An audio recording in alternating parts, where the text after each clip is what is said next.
You only get all the seagulls over there. Lucky one.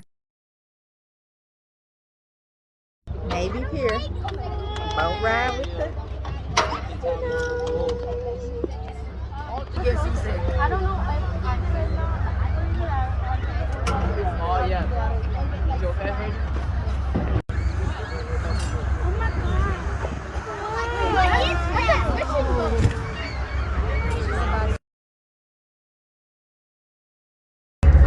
And we're off. No, but this is kind They of was creepy. nervous.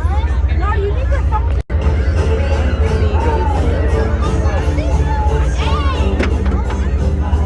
I don't like these. I don't like the how the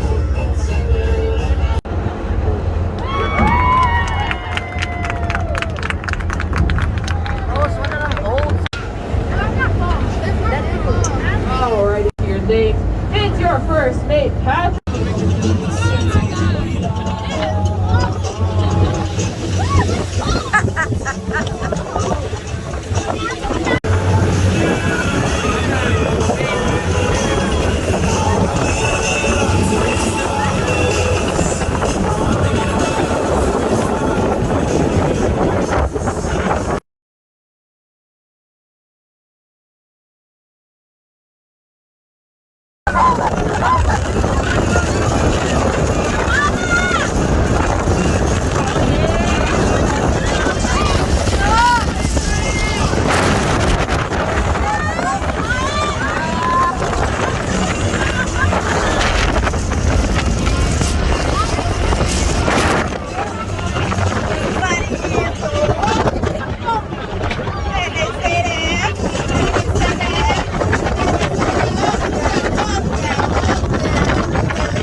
Took it and made it into a naval base for both of our world wars. After the 50s, they pretty much moved out. It sat empty for a little while with a little wind sweat bonus, so feel free to check that out. And lastly, this wall right next to us. That is actually the sovereign territory of the seagulls. See, in 2020, people were really bored, so they just started punching seagulls in the head.